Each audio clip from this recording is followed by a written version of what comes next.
we would like to dedicate this episode to the memory of David Prowse. Have you ever worried that you might be the cool kid? You wear the latest fashions on top of all the trends? Or have you ever worried you were too much in the mainstream? Always so generic, more normal than your friends? Well, we've devised a test to put to rest your fears. There's no need to panic if you lend us your ears. Tonight you can't sleep easy after all that you've heard. Cause if you like the show, then you're probably a nerd. Oh, Canon, it's all. Canon with Tyler, Phil, and Boris. Oh, Canon, it's Canon, it's all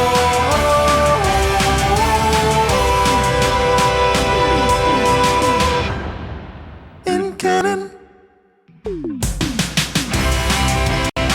Good day, everyone. It's Sunday. You know what that means. It's time for another episode of the It's Canon podcast, the podcast where we talk about all things everything, the podcast where we talk about all things comics, all things movies, all things video games, all things toys, all things Star Wars, all things Lego, all things everything. And the best part of it all is that it's all in canon. We have awesome, fun things to discuss today, and we are your hosts, as always. I'm Boris, and this week I'm joined by Phil. Hello, nurse. And Tyler. I'm happy to announce that every single aspect of my life is now sponsored by Manscaped. Oh my god. Alright, so for those of you listening before Monday, you're going to have to wait until Monday to see why Tyler said that. But, as always, you can remember that, today is Sunday, so today's our news episode. Monday, we are releasing our The Mandalorian review. This week, we are going to be talking about all things Season 2, Episode 5, Chapter 13, all things Mandalorian. That's going to come out on Monday.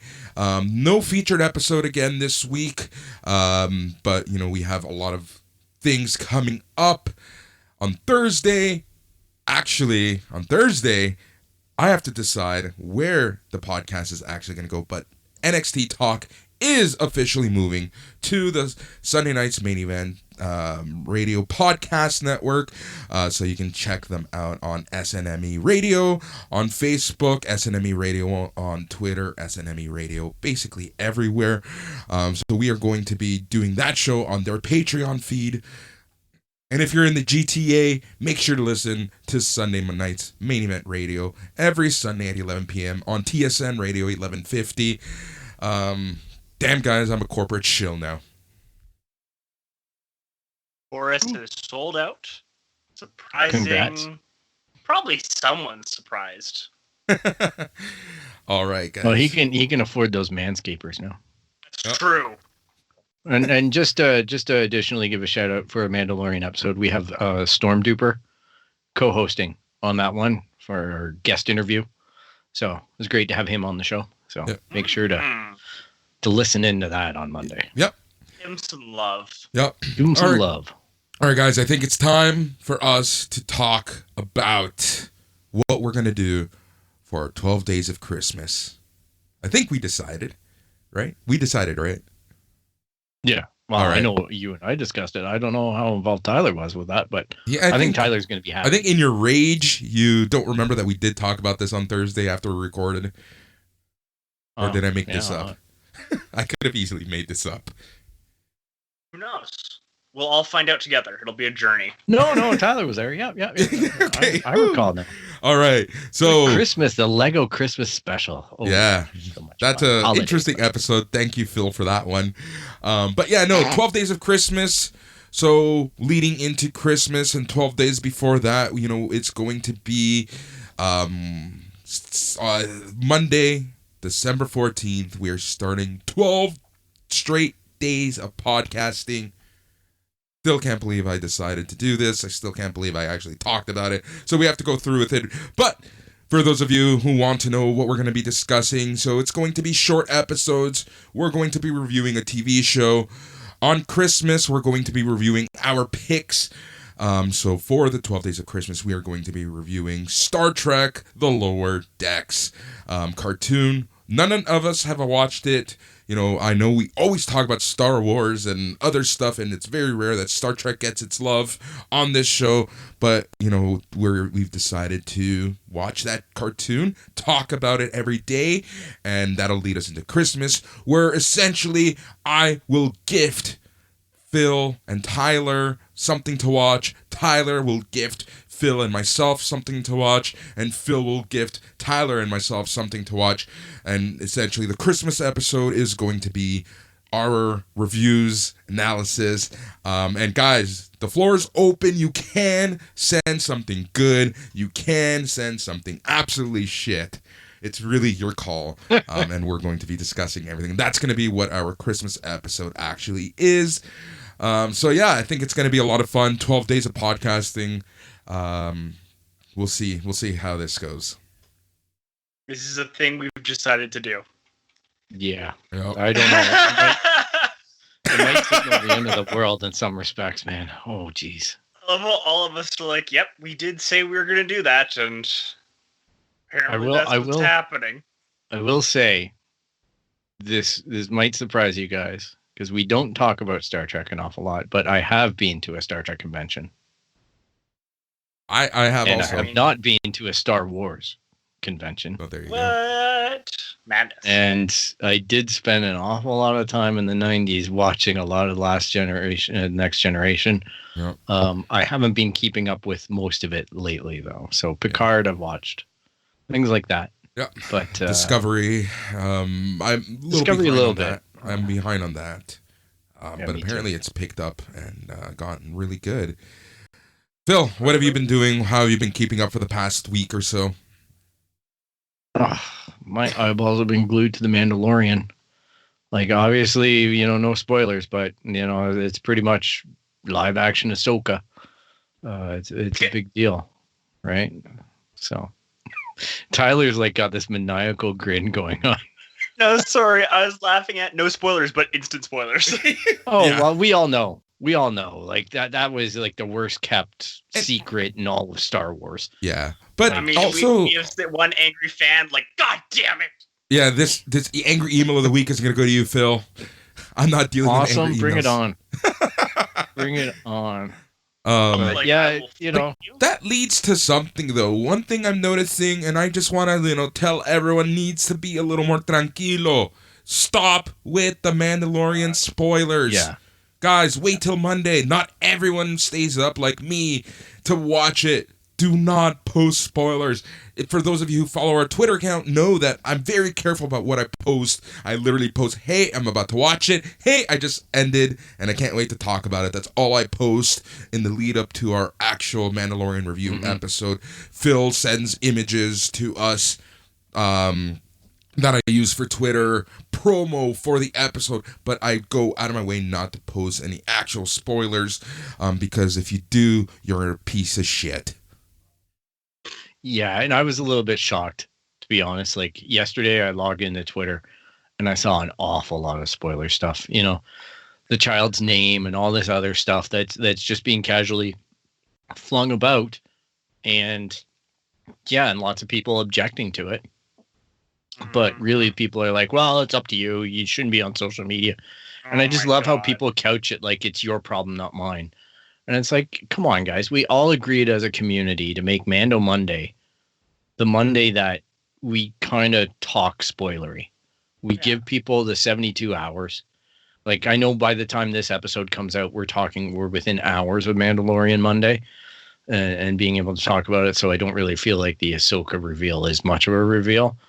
But I'm going to avoid all the other stuff. You know what I mean? Like, out of respect for our audience. Yeah, it's just, man, I'm just seeing so many spoilers. And I'm telling you right now, if I follow you and I see a spoiler, I will stop following you because that's a dick move. Just stop, people. Just respect it. And we're going to talk about a little bit. We're going to talk a little bit about Ahsoka, I think, in this episode. Yeah. As far as, that character in Star Wars and maybe some of the perception around her. And I brought it up last week. I continue to bring it up because I do want to remind people of their original stance of her. But I think we're going to get started. I think, Phil kicked off the show with paying tribute to the original Darth Vader, David Prowse, passed away at the age of 85. Super sad. But 2020 strikes again. But yeah, it sucks, but here we are, moving forward. One thing, though, is, a lot of people, I always say this, that we're knee-deep in the Star Wars geek world, so we know who David Prowse is. But a lot of people don't realize that, there was a guy under the suit who was different from the voice. It wasn't James Earl Jones, and I guess he found out that he wasn't going to be the voice after the fact. I guess he found out post-production when the movie was actually playing. Do you think that he gets the credit he deserves being the guy under the costume?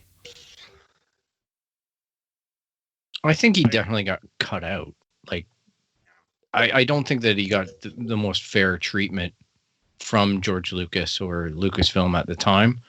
I think that, he's 85, so unfortunately, fortunately, it seems like he lived a very full life, but I know that he was very outspoken about some of the issues that he had with his treatment, being the guy who played Vader, right? And I know that they started subbing in different people during Return of the Jedi, and even I think during Empire Strikes Back, in attempts to kind of, take Vader away from him because he felt it was his. Yeah. And he had a tough go with it, and I'll never forget, like Darth Vader is iconic for all Star Wars fans. Like, when you look at the posters from the original movie, the Darth Vader silhouette, the Darth Vader helmet is just so huge and so like it dominates all the imagery. And that was this guy, we weren't hearing the voice. It's the mask, but it's also the presence that he brings to the character on screen when he walks into the Tantive and starts interacting with Princess Leia and whatnot. It's terrifying as a child to see that and to get that set up. Like, it was just overwhelming in so many aspects, and that was David, right? So kudos to him. He had a tough go though with Lucasfilm.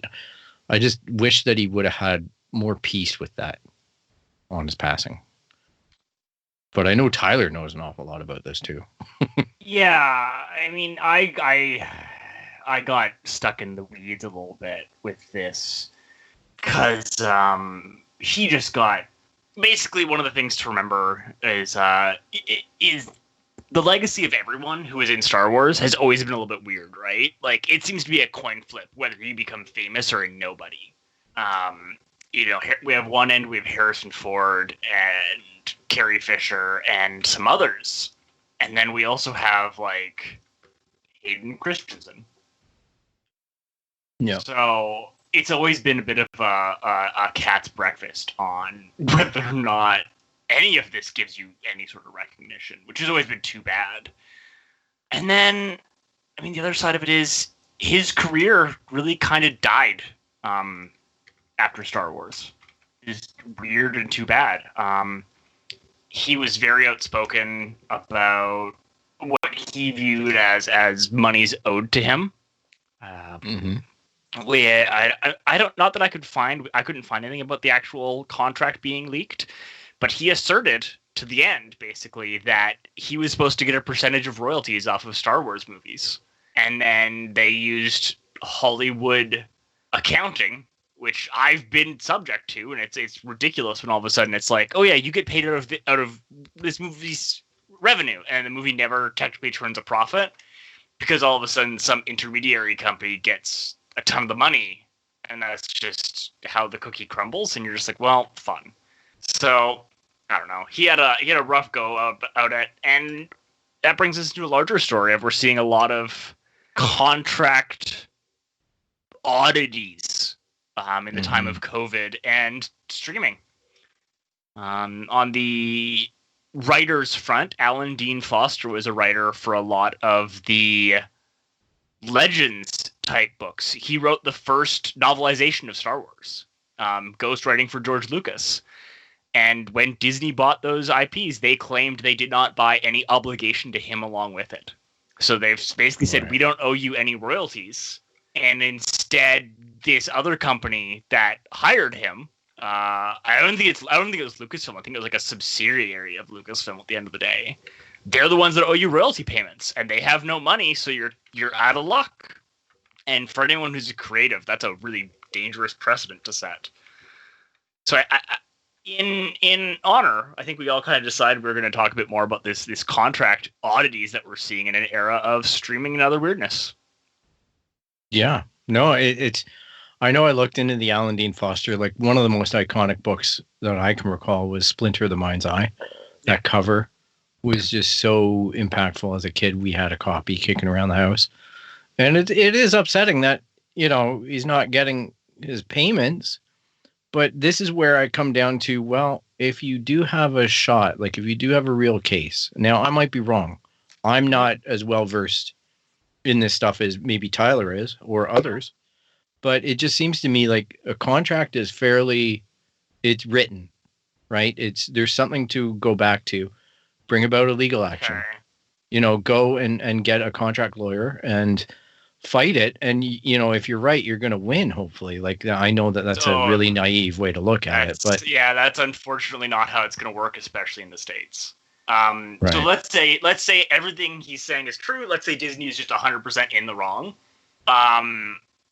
The process of legal situations and litigation, especially in the States, is such that Disney can go like, all right, sure, we're going to bury you in paperwork and problems every step of the way. And I've had this exact situation of big companies can make it where it's like, oh, yeah. To get the money we owe you. And I've had a lawyer say to me like, yeah, you're going to pay me $50,000 to get 10. Mm-hmm. Yeah, and it sucks too because Alan is sick with cancer.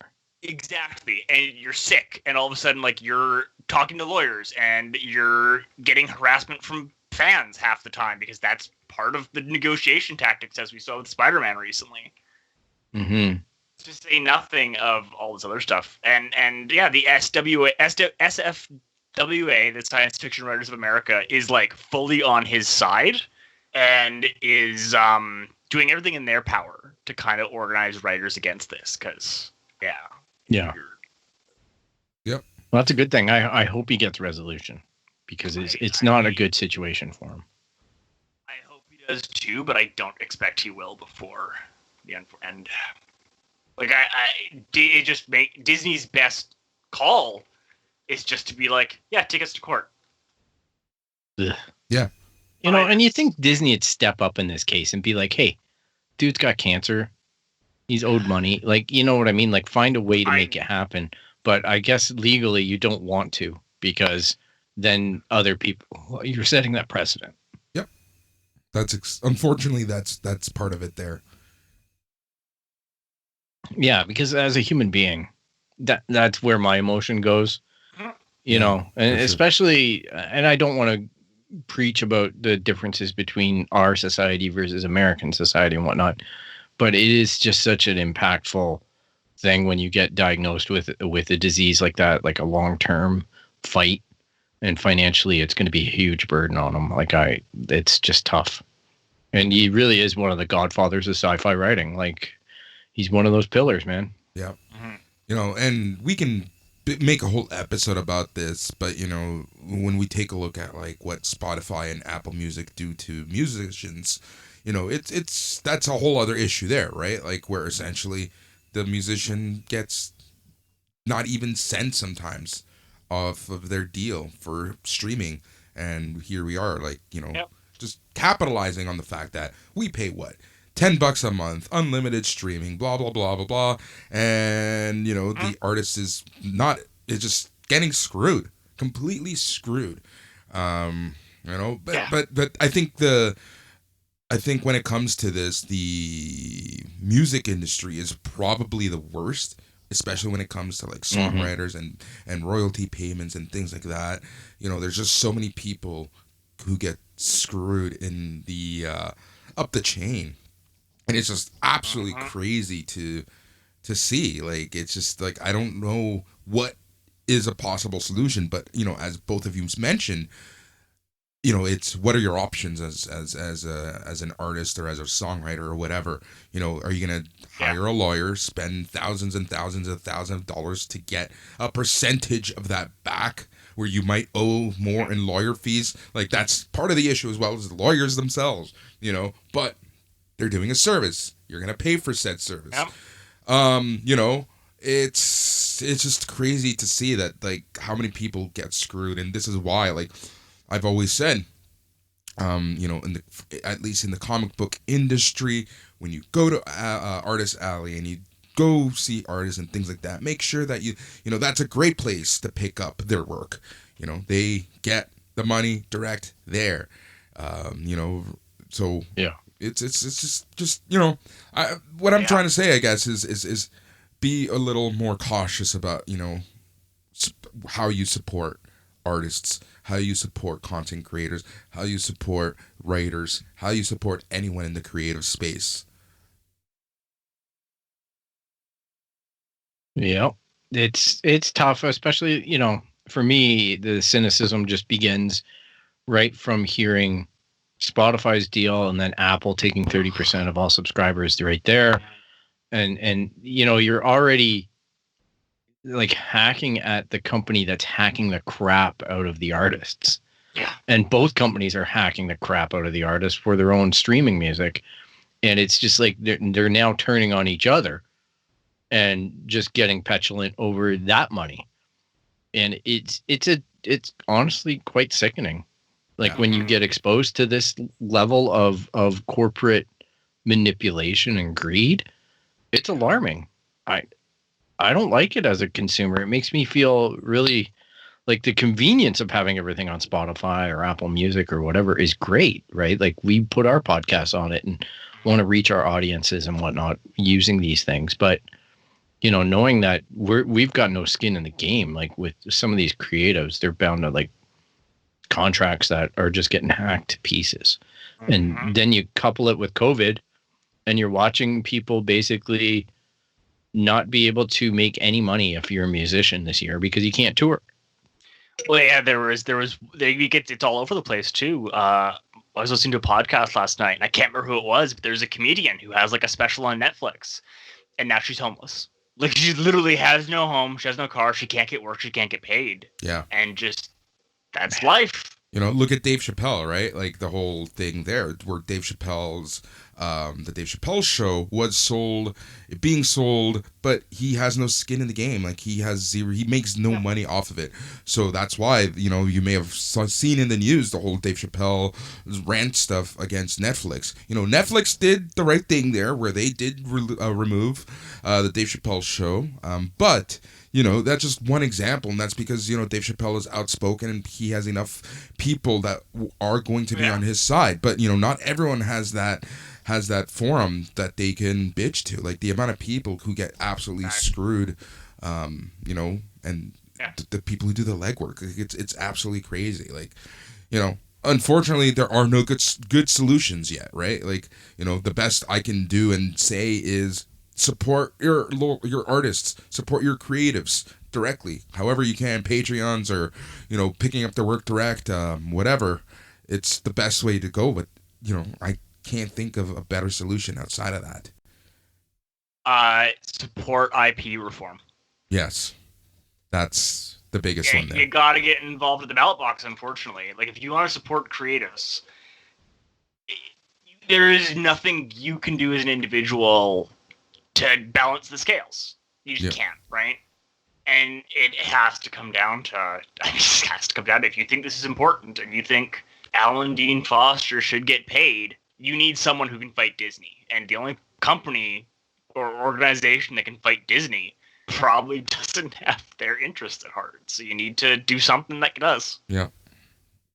Exactly. It's tough, but, you know, at the grassroots of it all, it's all about, because even with this COVID stuff, it's, you know, buy local or buy local, right? It's making those choices. And of course, you know, even for our own podcast, we appreciate listeners, because you know what listeners get us and reviews and all that stuff. It gets us closer to getting sponsored, and sponsored doesn't mean that it's a job. Sponsored just means that some of the costs get covered. Yeah. Right? Like, people have got to understand. It's not like, oh, a sponsor comes along and everybody's going to be making a wage and you're going to be able to do this and do that. No, it just means that you might get a little bit extra to put towards making sure that equipment's paid for, or storage fees, or web stuff. Right. And these people have way more skin in the game, these creatives. I feel just terrible about the idea that someone's suffering with cancer and having to get down into the nitty gritty of documents and contracts in order to fight for their pound of flesh. To say nothing of like the emotional toll that's got to take. Like, can you imagine that he basically has to go and talk to people who he worked with for decades. Yeah. And they are like, yeah, we don't think you're worth shit. Yeah. Like, that's, I can't even imagine. I cannot even imagine how a person would feel, right? Like, it's just fucked up. It's so fucked up. But, I think we're going to start going around in circles with this issue. Any final thoughts on this, Tyler? That's what it comes to. I kind of said my piece already of it's atrocious. I don't understand how anyone can come anywhere close to thinking this is okay. And, we have to just do what we can. And unfortunately, that's not a lot. Exactly. Exactly. All right, guys. We're going to move on. So December 10th, 2020 is finally going to be the day where we get the release of Cyberpunk 2077. At least it's sure looking like that, unless like tomorrow we wake up and it gets moved. But right now, it's looking like it's going to be December 10th, 2020. And every time that we bring up Cyberpunk 27, Tyler sweats a little bit. But, I think it's time. I think, one promising sign is that the game is now going out to reviewers. They're getting a ton of gameplay with it. I think reviewers are getting up to 16 to 20 hours with the game, depending on whatever they have. And they're allowed to, there's no embargo on reviews for certain things. I'm sure there is, but we're getting early reviews. So there's reviews all over the interwebs. And I would have to say that this game seems to be getting a lot of mixed reviews. I think people need to be cautious about this game. There's a lot of hype with this game. There has been hype for years about this game. And this game has made a ton of headlines in 2020 because of all of the delays. And, we've seen all the memes where this game won't be released until 2077 and things like that. But, here we are. And there's always one game every year that has kind of like this aura around its release. Last year, Death Stranding was kind of like in the same boat, where there was so much hype around the game. When the game actually came out, it was a very split decision on what people thought about this game. It was very polarizing.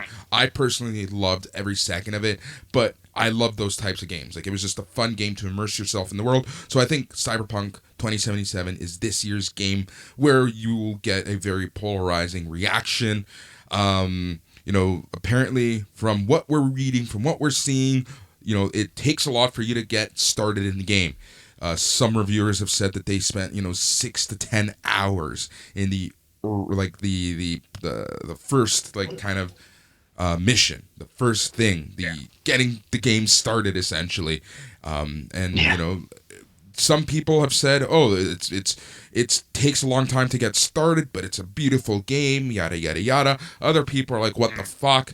I can't believe I'm still in the first mission and I haven't done shit all. So, I guess what I'm trying to get at is be cautious with this game. It's a video game at the end of the day, but I see it again once a year. Last year, Death Stranding was kind of like this, and just be careful. Read your reviews before you buy the game. And yeah, that's all I got on that. Tyler, let's not threaten people with death. Yeah. Jeez. Yep. Yeah. That's the thing we got to say now. Yeah, but you know what's interesting about this game? For me, I don't like, as we talked about on our 2020 wrap-up of video games and video game systems that we did a couple weeks back, I know I revealed I don't really go for the medieval open sandbox world. If I'm going to go medieval, I need to go more like God of War 3, right, where it's a guided kind of experience for me story-wise. I find that it's really difficult with the open sandbox game. I am getting legitimately concerned about my reaction because I'm automatically drawn more into the cyberpunk world by nature, but the experience might be very frustrating for me. And I've got to train my patience levels. Apparently you don't even get the title screen until 4 to 6 hours in, like the actual Cyberpunk 2077 splash, until you complete the first mission type thing. So it's going to be an interesting dynamic for me as a player, because the hype is so big around this game that there's no way you can opt out. I know Boris was joking, I might even buy it on Google Stadia. I wasn't joking. I'm telling you to do it. I know, but it's $80 and then it's an additional $11 a month. I guess I can dump down to the free and play it on that, but I'm not going to get 4K. Like, there's all kinds of hooks to just play this game. Whereas if I buy it for my PS4 Pro, it's $80. It's just there, and you just have a game. Yeah, but I won't have to download it on Google Stadia. It exists in the cloud, so I'm like, there's no 80 gigs of whatever is going to come trundling down the pipe, right? Yeah, true. So I'm trying to weigh it out. I legitimately was playing Stadia the other night, and I'm playing like Metro Exodus or something like that, because they give you some free games. And I realized that I was downloading FIFA 21 at the same time, and it was very playable. It wasn't a lot of lag or stutter. So I was thinking about maybe transporting that into the Cyberpunk. Oh shit! And seeing what happens. Here we go. You see, it starts off as a joke, Phil, but you will be bought into the Stadia world. 5 weeks from now, you're going to be all about Stadia. Fuck PlayStation. Fuck Microsoft. It's all about Stadia, baby. Oh, man. Look, he's going to end up on some Google watch list. He's going to be on eBay buying Google Glass. Yeah. And, he was just ahead of its time.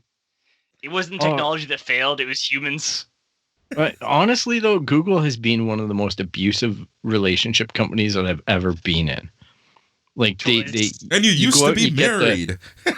Yeah, I know, right? But you go out and you get, like, I had a Google Pixel 2 XL, which was a great phone. I loved it. But I also bought the Daydream VR, which right after I bought it, like the Daydream VR 2, I bought the upgraded. It was like wearing a pillow on your face. It was amazing. And then discontinued. Yeah. Right? Like a month after. They sent me the free Google Stadia. I put it up on Twitter. People love it. And I'm like, what the hell is going on with this? But anyhow, I'm like, all right, there's a community. But I know that by virtue of the fact that I have it, I'm going to get my balls kicked by Google. Like, they're just going to be like, oh, fuck it, we dumped it. Google is kind of like, we in the show we make fun of Netflix, and this is why, last week I don't think this made it to this. Literally, I don't think this made the cut. But we were talking about Netflix, and it's hard for us to get invested in a new Netflix show, knowing that it's likely going to be canceled within a year or two. That's the same relationship I have with Google. To the point where I don't get a lot of Google products anymore.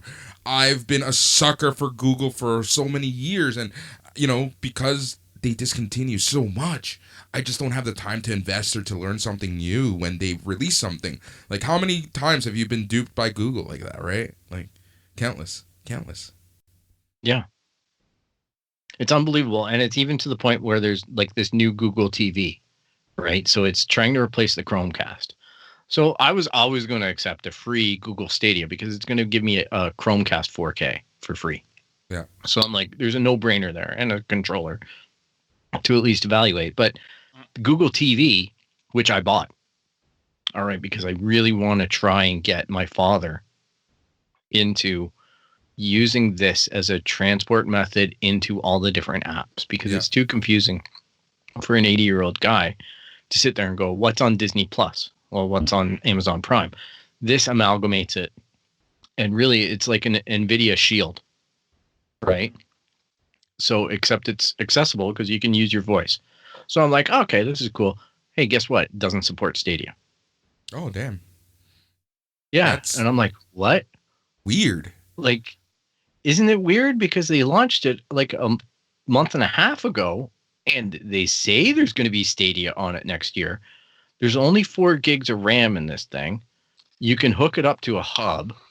You can plug in stuff to stream from USB on it. Like there's all kinds of crazy stuff. It's got Bluetooth in it. I've got it paired to a speaker pair, Bluetooth wise. So like all my content's blasting out at me through some Google Nests.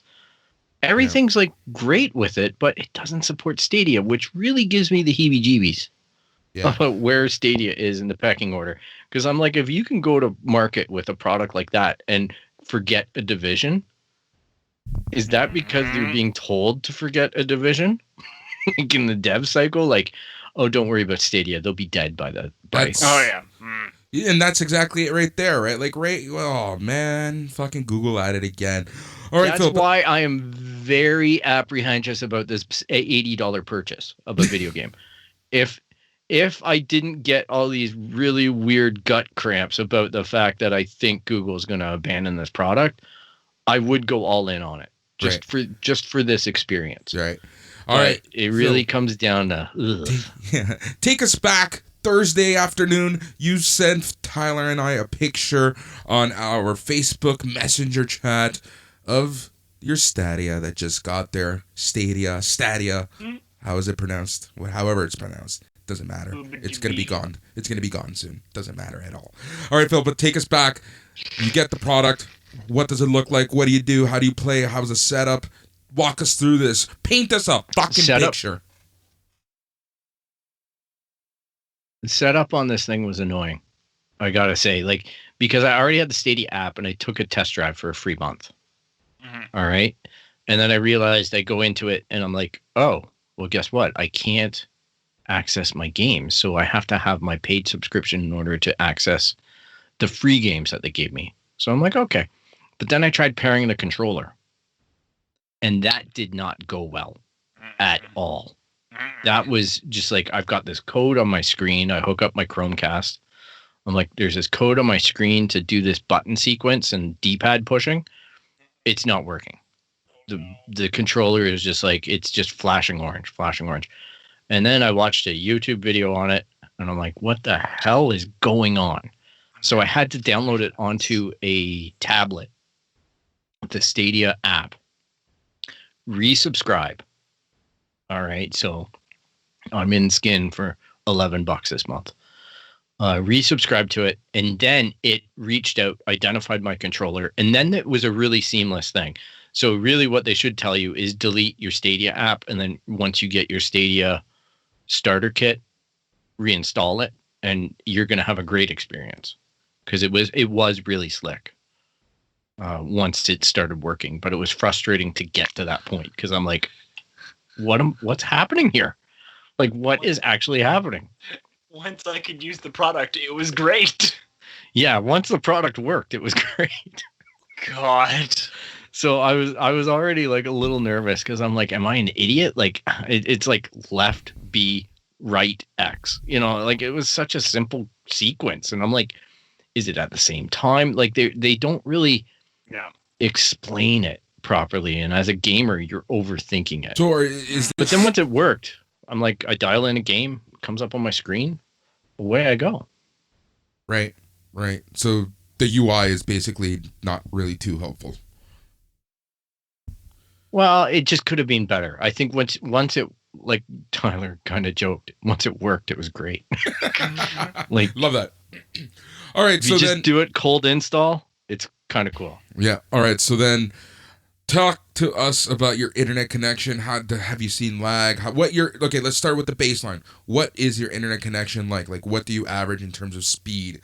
Let's try to get a better idea of what you should have. What is your internet like? I guess I don't know why. My internet is 50 megs down, 10 megs up.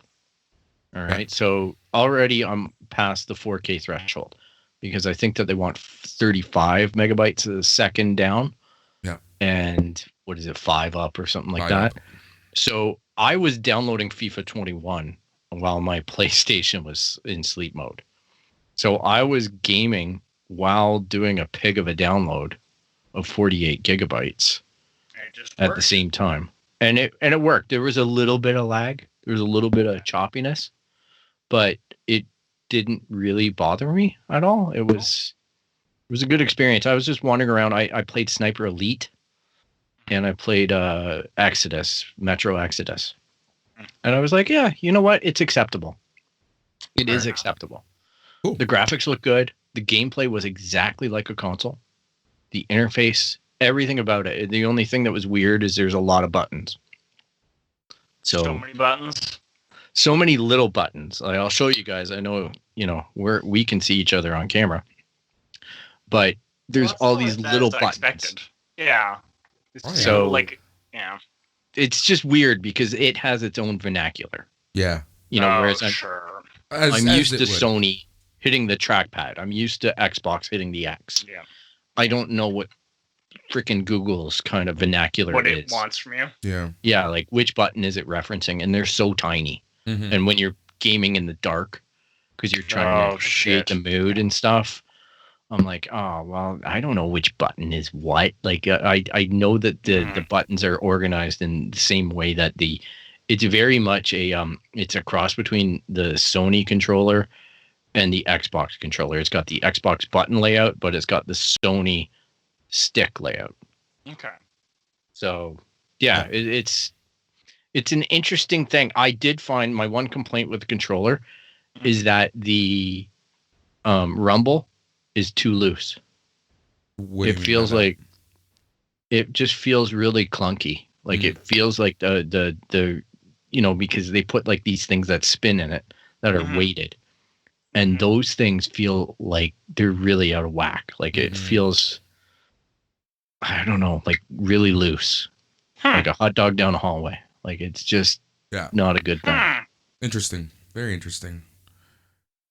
So I would have liked that to be tightened up. I'm actually debating, if I'm going to throw good money after bad, I might go out and get a PS5 controller and start hooking that up through Bluetooth.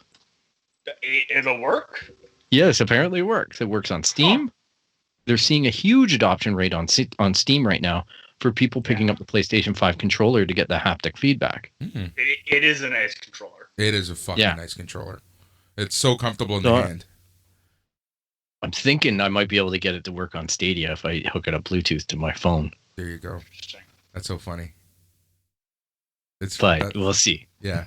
Look at you experimenting. Look at you with that.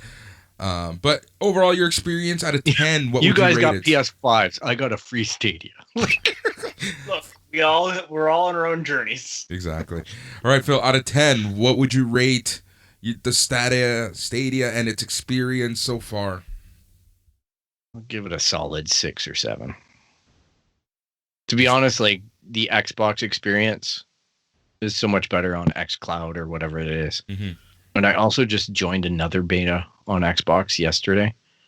So I'll have more stuff to report. I don't know how much NDA I'm under because I didn't really read it, but I'm under something else. Yeah. I'm in some program. Don't podcast about that just yet. All right, guys. I don't even know what it is yet. I can't even remember it right now, but I downloaded an app. It started looking like really freaky. And I'm like, okay, yeah. I'm going to shut it down right now. Yeah. Pro tip, to get Phil to sign paperwork, just put it in front of him. Oh, that's what I used to do all the time when he was my vice president. It's like, hey, Phil, sign this. Phil, you don't know this, but I actually own your left kidney right now. Yep. No, not lefty. All right, guys, we're going to stick in the video game world. We're going to talk about PlayStation 5 and restock. So PlayStation sent out a tweet on November 25th at 8 a.m. basically saying we want to thank gamers everywhere for making the PlayStation 5 launch our biggest console launch ever. Demand for PS5 is unprecedented, so we want to confirm that more PS5 inventory will be coming to retailers before the end of the year. Please stay in touch with your local retailers. A lot of questions, whether it's the biggest because they've launched in the most countries, compared to the PlayStation 4, or is this the biggest because of units sold? Let's remember that PlayStation 4 sold 2.1 million units in the first 2 weeks. We don't know what the numbers are like for PlayStation 5. I'm pretty sure that everyone, them being Sony and Microsoft, are being quiet because they don't want to talk about how little inventory there actually was.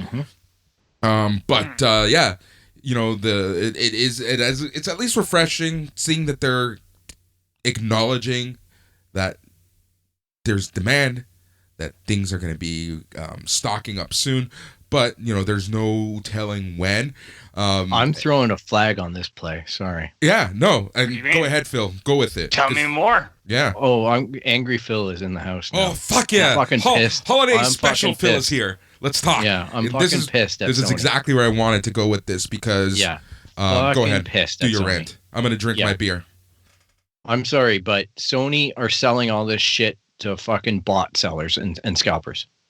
Yep. Like, there's a company right now that's basically bought over 4,000 units.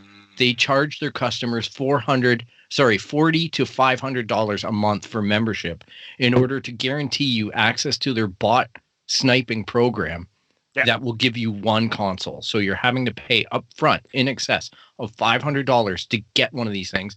And they're shorting out Walmart. They're shorting out every single website that's selling it, including Sony itself.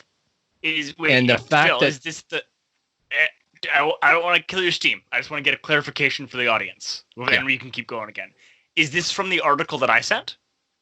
No, this was from a YouTube video I watched last night. So because there was Yeah, so I don't recall the name of it or anything like that, but basically what's happening is these guys are doing this, and Best Buy and Walmart are not investing in the security because there's no freaking payoff to. Yep. Because it's units sold for them, it's not happy customers.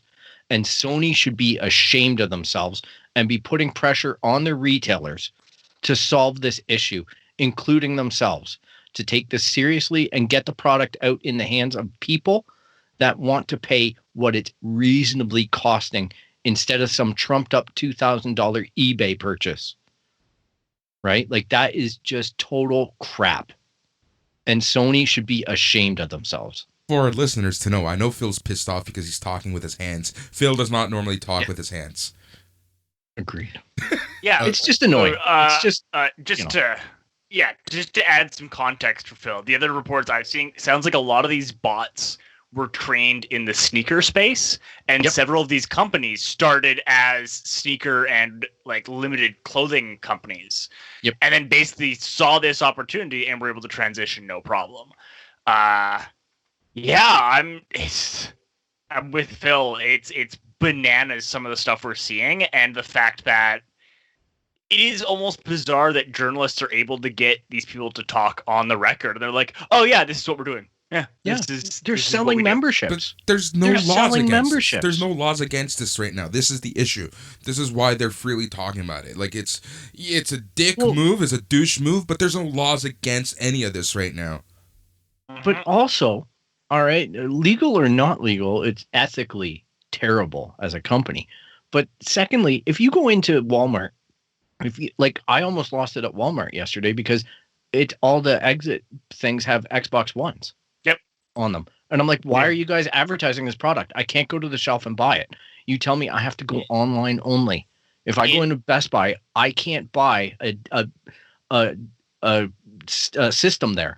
They tell me that I have to go to their goddamn website and get hosed by these bots. It's actually worse than that, Phil, because they have zero shelf space in person. Best Buy, that is, for PlayStation 5 and Xbox Series X, everything is online. Like, you cannot find PlayStation 5 anything. Controller. Well, they have controllers there. No, they do in mine. No, not in mine. Like, they everything. Oh is yeah, online. they've got them by the cash. They've got about looks like about $10,000 worth of controllers hanging there, which is why I was debating buying a controller. That's the only PS5 that will be under my Christmas tree. On just the front of getting that appeal for the signage, it is worth noting that a lot of those companies, that's not Walmart's choice. They've sold that as ad space. Yep. Right. No, and I get it. That's why just what goes there. That's why I'm not going to get angry about it. It's just frustrating as a customer. You know what? I walked out and then I realized that there's these advertisements saying that there's Xbox. So I walked back in and just went to the video game area just to look. And it wasn't there, and I'm like, okay, now I'm gonna go home. Like, there's no point in getting angry. Like, okay, there's no point in getting angry, but I'm fucking pissed. Well, I'm angry at the source of it. Yeah, I know. You know what I mean? Like, I'm just angry at the companies. They need to have more responsibility, and I don't want to let them off. Like, I can let the certain aspects of it off, like the advertising route and stuff like that. I get it, but it doesn't calm me down as a consumer. Because it's like you're getting poked. But this is a modern day issue now. Like, let's not even begin the discussion about Ticketmaster and that bullshit trade, and ticket scams and shit like that. And the fact that they own StubHub and StubHub gets a percentage of tickets right off the bat, Like, let's not even begin that conversation. But, here in Ontario, there has been a lot of talk, and it's all talk and hearsay, because, Toronto, living here in Toronto, one thing that I always forget is how lucky we are, because every band comes here, every show comes here. Toronto is a entertainment hub for a lot of things, and the issue because of that is getting tickets is near impossible. Like, I think this really became an issue during the Tragically Hip farewell tour. And this discussion. I got one ticket. Yep, exactly. One ticket. And this discussion about bots and everyone knows it's ethically wrong, but should it be legally wrong as well? There's a lot of talk about that, and of course the answer is yes. But until the elected officials do something about it, this is just going to become a bigger and bigger issue. And here in Toronto, I can't speak for every city in the world, but I've gone to events in other cities. Because of my job, I do a lot of traveling. So anytime I travel, I try to watch like a game or something.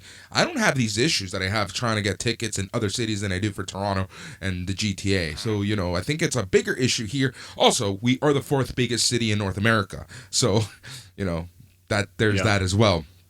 And the previous government was going to make laws about it, and then the current government decided to shelf it all. Yeah, exactly. So our votes have impact. I'm not going to tell anybody how to vote, but I'm just going to say your vote, your voice at the box has a lot to do with the eventualities of it. So if you're going to complain about the fact that you can't get something or you can't get to a concert, you have to realize that there are consequences. Yeah, and Phil, you and I used to deal with this weekly with TFC and Ticketmaster and TFC themselves. If it wasn't for, not to pat ourselves in the back, but if it wasn't for us and like making this issue prevalent to TFC direct from the fans, they were able to change a lot in how they distribute tickets and things like that, because this was a major issue for TFC. For the first few years, TFC was the hottest ticket in Toronto.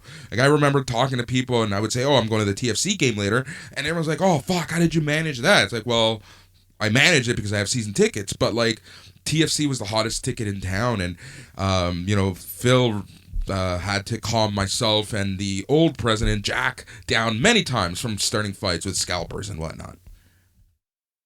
Yeah, it's I feel that outrage right now because it's something that I want to be a part of. It's something I want to go to the next gen. I want to get into that gaming space.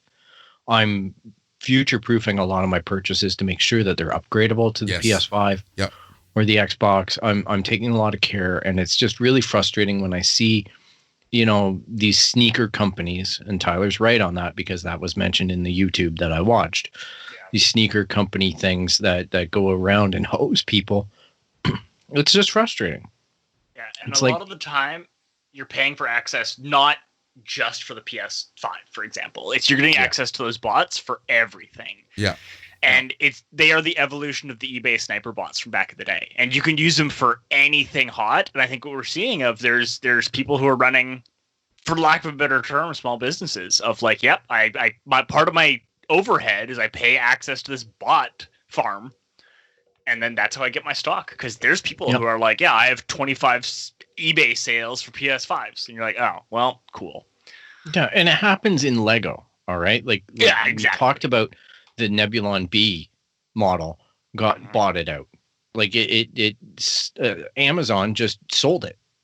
And they sold so much of it that it ate into Lego stock because they gave it to these bot companies and whatnot that ended up with thousands of these things when there's already a small amount available. And it's just not fair to the customer because those things aren't being appreciated by the by the person buying them. They're being resold with the intent of reselling at a marked up price. I just can't wait until PS5s are everywhere, till you can't not find one. Yeah. And then those people, I hope, get screwed and go to hell. Well, like get stuck basically selling off their product at a loss. yeah.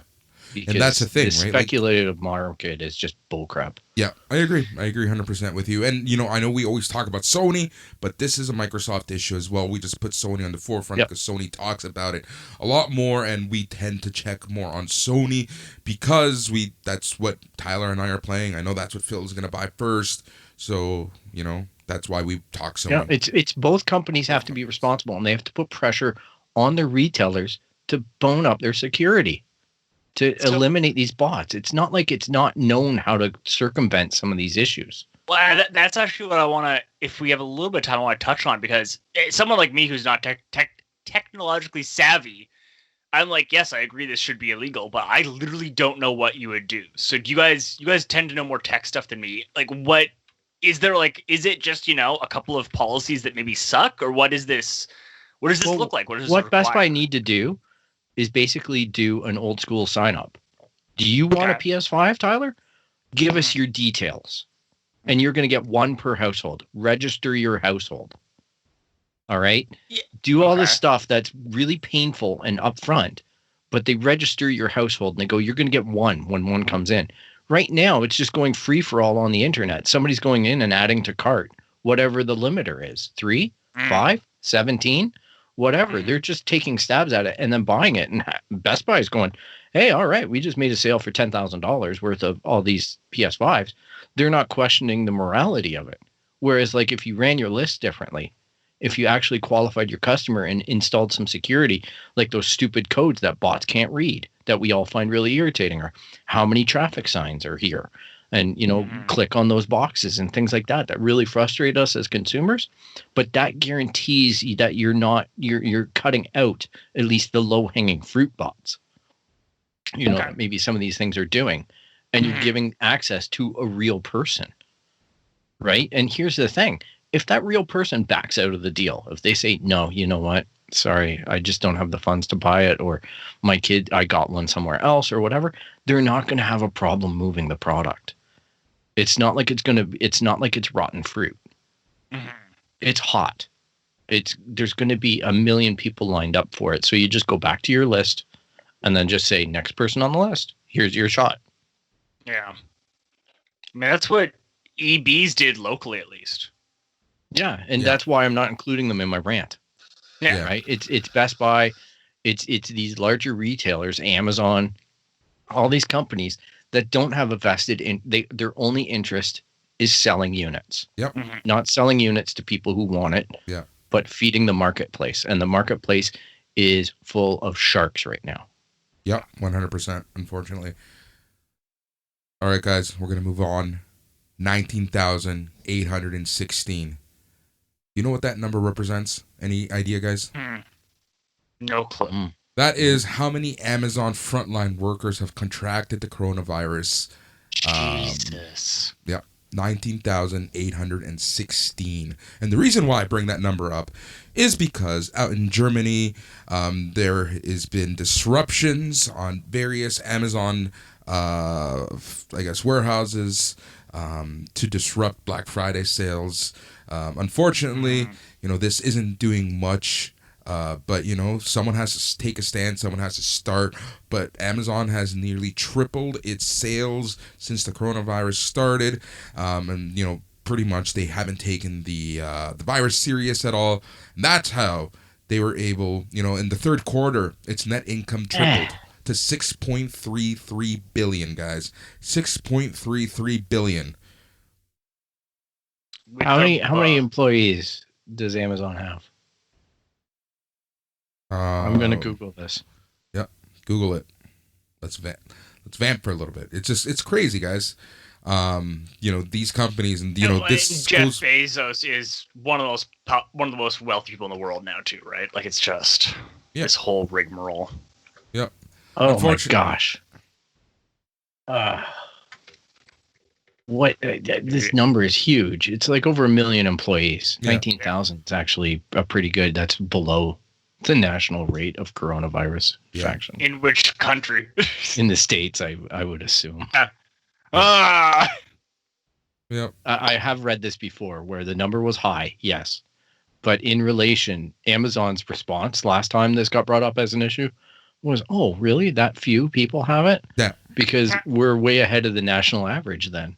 Because only That's this the thing, percent of our workforce has it, whereas we're looking at infection rates being way higher. The fact that a company is willing and able and happily willing and able to have people contract the virus is absolute ludicrous. Like this. Well, nobody's saying that they're going out and saying catch it, but you can't control people. Like, especially at, I don't want to say it like this, but they don't pay people well at Amazon. That's the whole point. All right.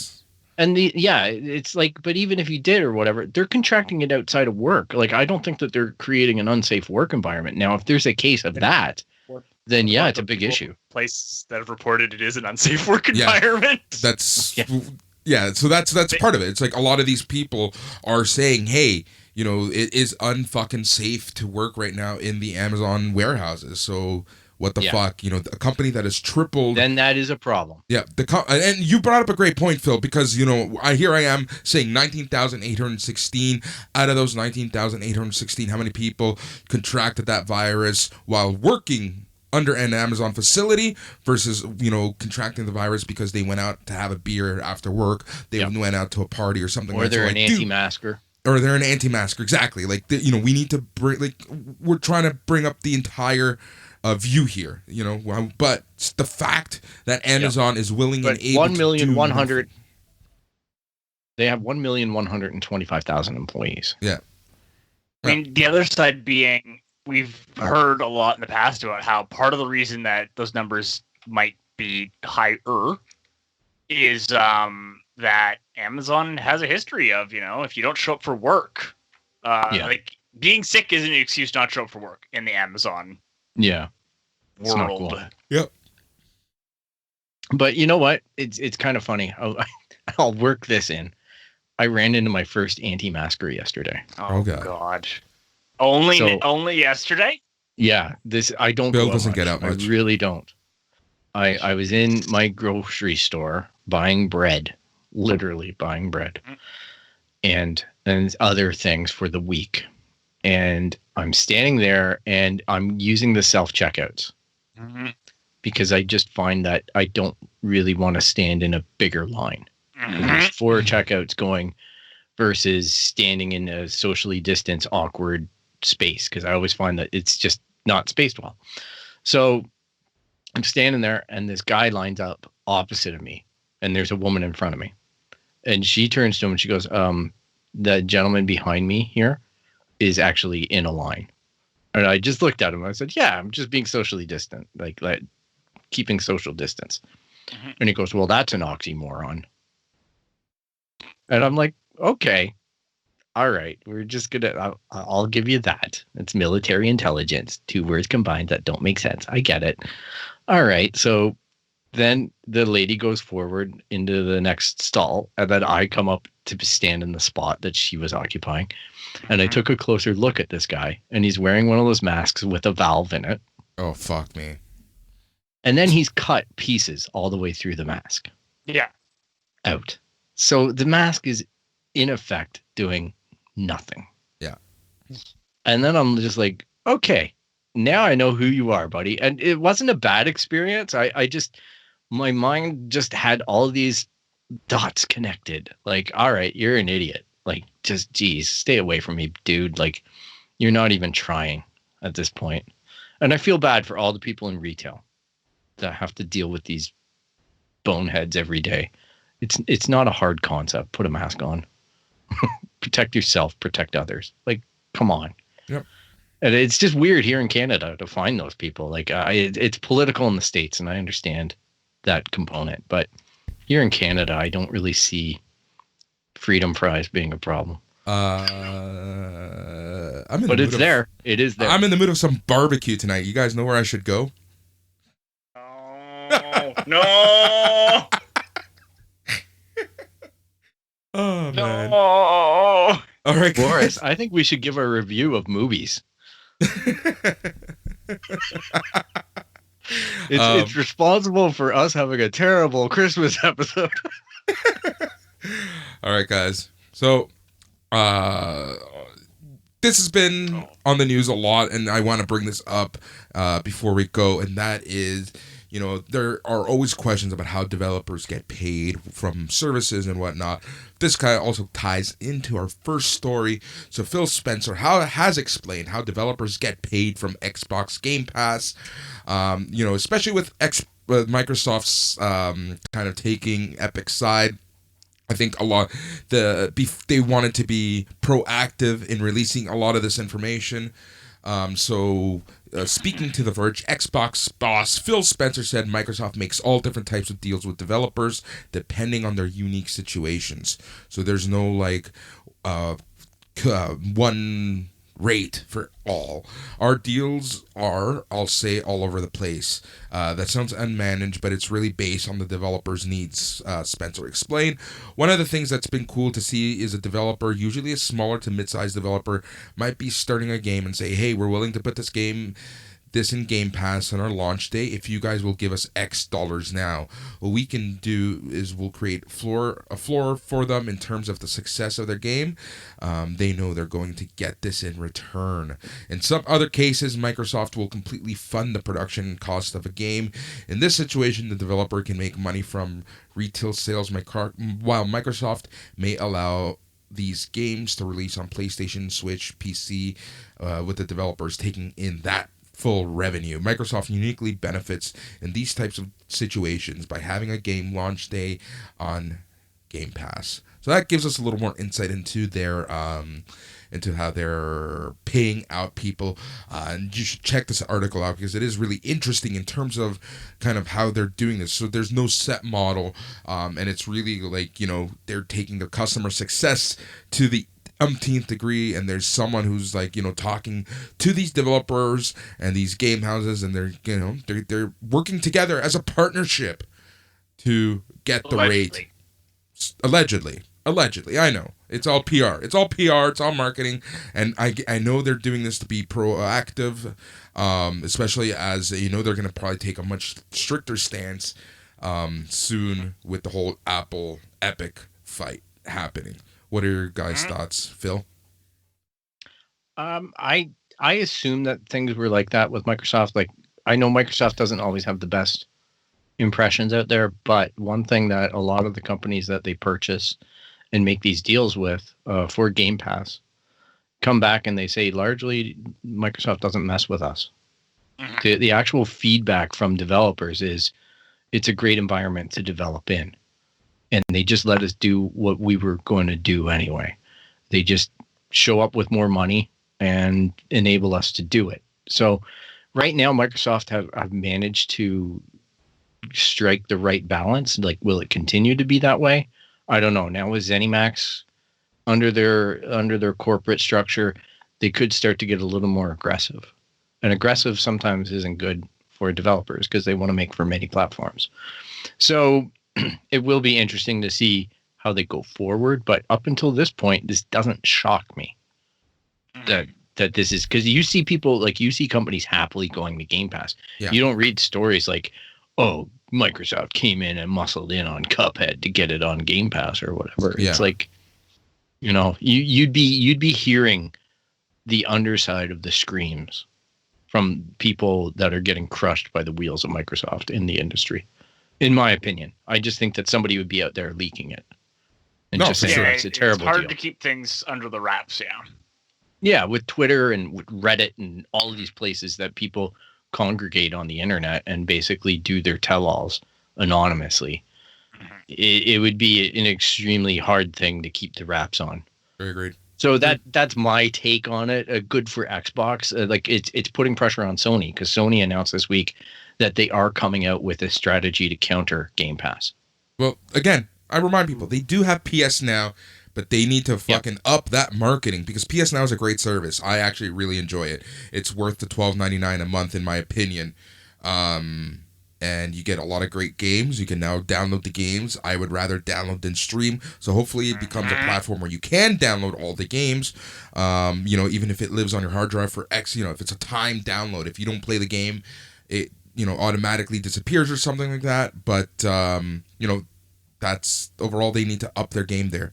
And I think that there's a lot of pressure, as you said, on them to do this. Tyler. All of this is correct. Yeah, Phil had a really good point there with the Xbox. I don't have a ton to add on this point. Yeah. Short of, this is all, as Phil mentioned, taking place in the shadow of antitrust rumblings with an activist government in the States. So, yep. Phil, I am curious. I think they're concerned. Yeah, Phil, you were going to bring something up. Sorry. Yeah, I am curious to know. In this particular case, this is the reason why I'm dancing with the idea of putting Cyberpunk on Stadia. What happens if Stadia puts Cyberpunk on servers that are running like PS5s? And guess what? They just eliminated the need for PS5 because you can ray trace and do all the stuff because they're on advanced servers that are streaming it. Right? Like that's to me sitting in my head going, what quality am I going to get? Because it's just a stream. So they're honing the back end. They're doing all the processing power. They're putting the teraflops out there. So what does that mean for my experience? And is that worth the chance for me, right? It's like, it could be an interesting play space for Microsoft and Google that are doing, and even PS5. Yeah. But PS5, like Sony have always been like, well, we're going to give you the PS3 or the PS4 experience with our streaming service. They haven't really gone all in on that. But Xbox and Google are kind of elbowing each other going, well, we can do 4K and we can do this, but they own that back end. So that becomes really compelling for a consumer market, right? Well, if you have the internet and the infrastructure. Yeah, which we do largely in a lot of places in North America. And the places don't, the places that don't, we're getting Starlink, right? Like we're getting availabilities in the upcoming short term. For what it's worth, I have tried to stream stuff on the PS4 and the PS5, and I have not bad internet, and I can't get verified enough that Sony doesn't shut me down. Like it's I don't know. I've heard the song and dance of like, oh, we're gonna have great internet before, so I'm always very skeptical of like, yeah, but if you live in Appalachia or like my parents' farm, it's satellite internet and it's still garbage, and they pay like hundreds a month and it's still garbage, and that's what you get. Well, Starlink apparently is being like each mission is getting more satellites up there, which means more coverage. So it's spotty coverage right now. But the problem that they're facing, Elon Musk said, it's a $600 buy-in. And that's where he's struggling with it, because he's like, people don't want to spend $600 up front to get the box and get the link. But he's like, once you get it, you're at $100 a month and you're going to be able to get 50 megs a second, no matter where you are in these remote places. Like the bare minimum is 50 megs. Elon Musk has been so wrong so many times before that I don't trust him. Yeah, but this is actual data coming back from people already on the service. Okay. In remote areas in the States, like Montana and places like that. So they are certainly looking at certain latitudes and longitudes for providing the service, but they're getting more aggressive in Canada now. They've got the States largely covered, and now they're going for Northern Canada. So it'll be interesting to be able to consider, and there's other companies playing in this space. So satellite is about to change. But my point is, though, is like with Stadia, all I need is the ability to download it, because it's just a graphic at that point. The processing's taking place somewhere else. Yeah, right? So isn't to keep the latency down. Yeah, the latency and the like that's all part of the package. As long as you're doing your network right and you're on the right service, you could have a pretty awesome experience potentially without having to put the upfront $600 into a PlayStation 5. But I don't know if they're talking about that. I just don't know. Yeah. What can I say? You've said enough, my friend. You've said enough. I think I have. All right. And in other news, we have Ashley Eckstein, who basically portrayed Ahsoka Tano on Clone Wars, did all the voice acting and during Rebels. She came out this week with a pretty heartfelt message towards all the fans that for continuing to support her and all the fans that are basically experiencing Rosario Dawson as Ahsoka for the first time and wishing them, come check out the back catalog and take Ahsoka with you. You know what I mean? It was a pretty touching thing, but I know that in another way, it does kind of open that can of worms that we've talked about, where it's like she's one of the most, when she came onto the scene, she was one of the most reviled characters. People did not like Ahsoka. And there was a lot of backlash and a lot of complaints from the fan base. And I know we all had an interesting discussion. Yeah, it was very intense. Star Wars fan base complained. Yeah, I know, right? Like, Kelly it was really Tran, negative. It was super negative. So, the best way to describe it was, back in 2008 when she debuted, the audience had mixed to negative thoughts. Like, there was no positive. Like, no one liked this character. No one cared for this character. People thought she was annoying. People thought she was useless. People thought she didn't add to it. People wanted it to be the Obi-Wan and Anakin show. They didn't think that, you needed to grow and expand this world a little more. And to do that, you needed new characters. People just overall didn't accept her to the point where she was getting death threats. Guys, calm the fuck down. There's never a good reason to send anyone a threat of in any shape, way, or form.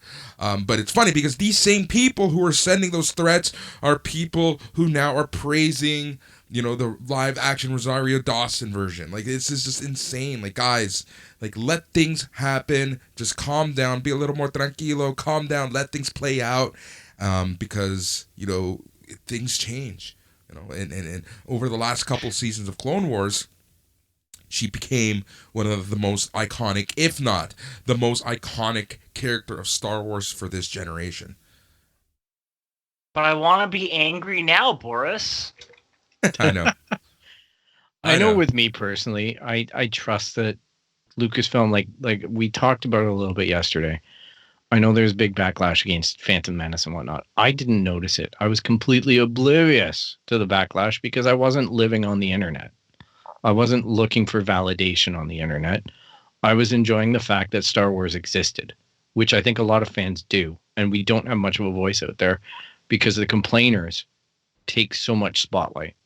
And we don't want to look like we're going to go defend it because then it's just, we're in no dog whistle attacks. It's just garbage as a fan to be attacked by your own fandom. So there's a lot of people out there like, sure, she wasn't my favorite when it first started off, but the show wasn't my favorite. Exactly. Mm-hmm. Like there was choices made in that show I now embrace, but I don't really like the way that it's this week on the Clone Wars, like that kind of newsy, real open thing, Ahsoka Tano and it gets a bit too much, right? It's like when you watch Blade Runner with the narration. Yes. Oh, God. Right. And then you watch the director's cut and you go, well, now it's a better movie. Right. And this Clone Wars was challenging in a lot of ways, but then they kept at it. All right. And then you started accepting the character and you started accepting the character's flaws and you started accepting and they went really hard on doing it. And you know what? Part of it was Ashley Eckstein for me. Her voice is so interesting. Like she voiced the young adult novel. She voiced it for that. And I found it was so comforting to hear her be that character again. Yeah. And then to get her coming back for the last season and hopefully going forward, there's nothing that says that there's not more Clone Wars or more Rebels potentially in the can in some form, whether it be named another show. I hope it's not the end of her experience. It was just really hard sometimes to read it yesterday because I felt like she was like admitting like it's everyone's character now. It's been such a big part of her. Yeah. And now it's everyone's character. Yeah, and I'm sure we're gonna see her in the Bad Batch in some shape, way, or form. So, like, Yeah. I'm sure her journey's not over, but it was cool to see, and overall seeing the love that this character is finally getting, because I too did not care for this character. And to be honest, I really didn't care for the Clone Wars for the first couple seasons. It just wasn't my cup of tea. But upon second viewing, I liked the show a lot more. And then when it went to Netflix and Disney Plus, the show just took off and became just really well done. But I still to this day struggle with the first couple seasons. Yeah, they're not fun. Cad Bane is maybe a little bit interesting to see. But the first seasons really struggled. But it was new for Dave. Yep. It was new for George. There's a lot of challenges there. It was new. It was one of the first non Skywalker things that Star Wars released. So, like in the grand scheme of things, not what I mean. Like it's Anakin. It's very Anakin and Obi-Wan. Yeah, in a ways, yeah. Yeah. Yeah. So I'm like, it stayed on that beat, but it was just new format. Yeah. Right. Because nobody was doing a computer generated animated show and things like that. And Dave is an artist. He's not a computer guy. He's writing up storyboards for the show. And they're like, oh yeah, that's great. We're not using storyboards. Yep. And he's now having to confront how many characters he can draw on the screen at once and things like that. Whereas before it was just artists, right? Now it's digital artists, which have a completely different set of parameters and challenges. So there's a lot of work that gets done on that. And, there's people who are critical of this week's episode of Mandalorian with Dave directing. It's his second attempt at live action. Yeah.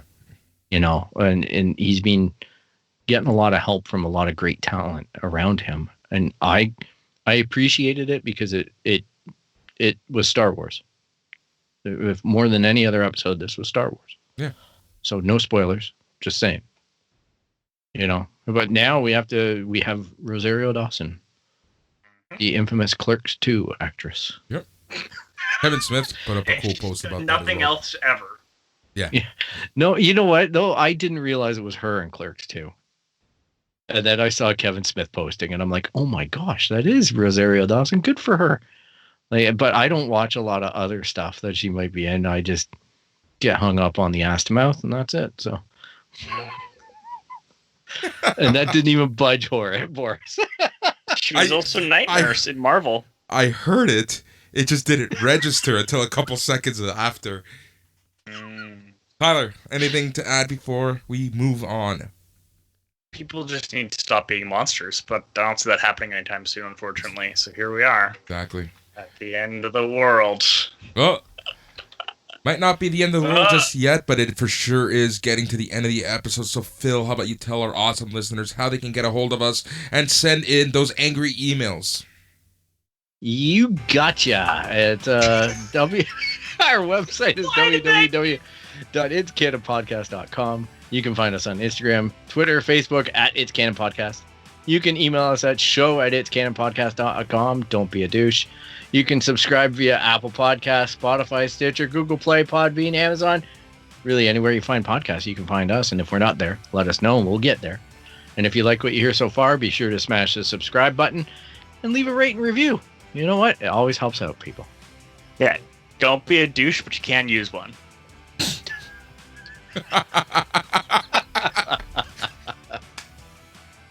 Oh my god, that's it. That's a good one.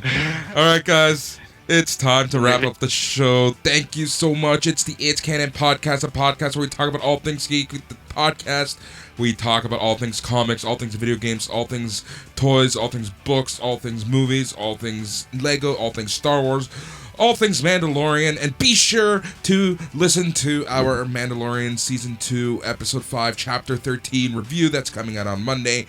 No featured episode this week, but we will have a new episode of NXT Talk featuring myself and Matt, but that's gonna go to the new feed at Sunday Night's Main Event Radio, at SNME Radio on Twitter, Facebook, etc.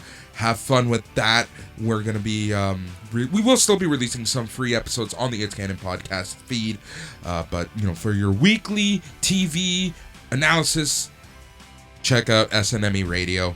All right, guys, thanks so much. As always, much appreciated. He's Tyler. He's Phil. I'm Boris. Good night.